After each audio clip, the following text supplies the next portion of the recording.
આ શેઠા ઘઉં તો હથેકના વાવી દીધા છે, પાણી ખૂટી ગયું છે, હવે શું કરશું? ઉપાધિ કીરમાં જળેશ્વર બાબાને બોલાવ્યા છે.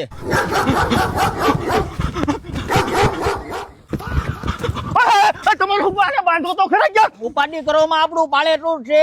આ રોકે એમ બેન. બહુ બીવો તમે હો. કાંઈ વાંધો નહીં, ચાલો આપણે પાણી જોઈએ. બેટા, આ તારી ગાય 5 લીટર દૂધ આપે છે. આ બાબા તો અંતર્યામી છે. એટલે તો બોલાવ્યા છે. ચાલો આગળ. બેટા, અહીંયા પાણી છે, અહીંયા દાર કરો. અરે બાબા, અહીંયા નર્મદાની લાઈન છે.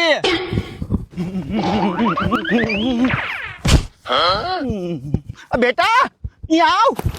અહીંયા દાર કર, અહીંયા ફૂલ પાણી છે. પણ જોવ તો ખરા, ઈ આપણું પડું નથી, બીજાનું પડું છે.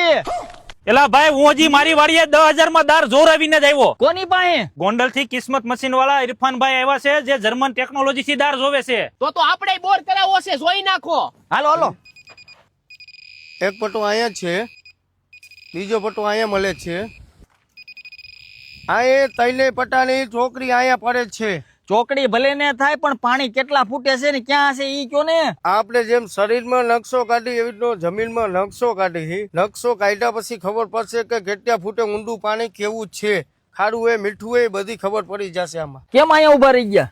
અહીંયા નકશો આવી ગયો છે. આપણે પાણી કેટલા ફૂટે છે? આની અંદર તમે 600 ફૂટ બોર કરો તો 300 350 પેલું પડશે, 450 બીજું છે.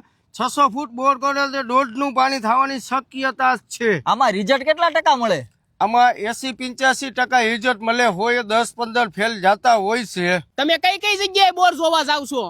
હું ગુજરાત, મહારાષ્ટ્ર, રાજસ્થાન, કચ્છમાં બધી જગ્યાએ બોર જોવા માટે જાઉં છું. જો મિત્રો, તમારે પણ દાર જોવરાવો હોય તો ડિસ્પ્લે ઉપર નંબર આપેલા જ છે. કિસ્મત મશીન વાળા ઇરફાનભાઈ ગોંડલ, તો આજે જ કોન્ટેક્ટ કરો.